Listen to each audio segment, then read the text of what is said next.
সরকার সরকারের মানে জনগণের ৩৬,০০০ টাকা বছরে দেবে। আপনি ২০ টাকার ঢেঁড়স কিনতে গেলেও টিপে দেখেন।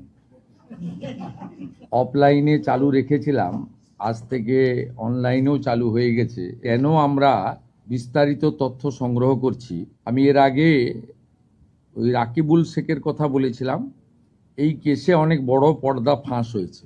বহরমপুর পিএস কেস নম্বর 843/2026, এখানে এখনো পর্যন্ত 22টা ফলস অ্যাকাউন্ট পাওয়া গেছে, যেখান থেকে মহিলারা নয় পুরুষরা লক্ষ্মীর ভাণ্ডারের টাকা নিচ্ছে, এবং এটা অনেক বড় সংখ্যা হবে। যত এটা আরও আমরা তদন্তের গতি পুলিশকে বাড়াতে বলেছি। 22টা অ্যাকাউন্টের মধ্যে 1 account is linked to Rakibul Sheikh.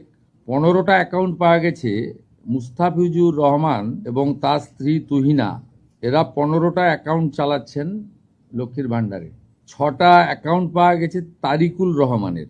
যারা 12 পাতা, 16 পাতা, 18 পাতা করছেন, এই রিজেক্টেড, জনগণের দ্বারা রিজেক্টেড নেতা এবং তাদের দলের লোকেদের বলবো যে এই সংখ্যাটা কত হবে আমরা জানি না। অবৈধ অনুপ্রবেশকারীরা তো পাচ্ছেন, তার সাথে সাথে হাজার হাজার তৃণমূল কংগ্রেসের নেতা যারা মহিলা নন বা এই কর্মসূচির আওতায় আসেন না, তারা লক্ষ্মীর ভাণ্ডার লুট করেছেন। সেটা আমরা পেয়েছি। আমরা কাউকে ছাড়বো না।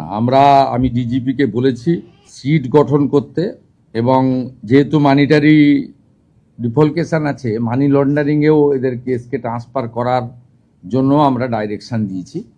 আমরা হিসাব করে দেখেছি এসআইআরে নাম বাদ যাওয়া এবং এই রাকিবুল, মুস্তাফিজুর, তারিকুলরা মিলে অন্তত 30 লক্ষ ফলস লক্ষ্মীর ভাণ্ডারের টাকা তুলছেন। 30 লক্ষ গুণিতক 1,500 টাকা করে যদি হিসাব করেন, কত হাজার কোটি টাকা আপনাদের জনগণের টাকা কিভাবে এরা লুট করেছে। এই লুটেরাদের পার্টি, এটা তার প্রমাণ। ফর্মে দেখবেন প্র্যাকটিক্যালি 3টে পৃষ্ঠা ফিল আপ করতে হচ্ছে। বাকিগুলো ট্রাইব্যুনালে যার নাম আছে তার একটা পৃষ্ঠা আছে, সিএতে অ্যাপ্লিকেন্টের আছে, কাস্টের আছে।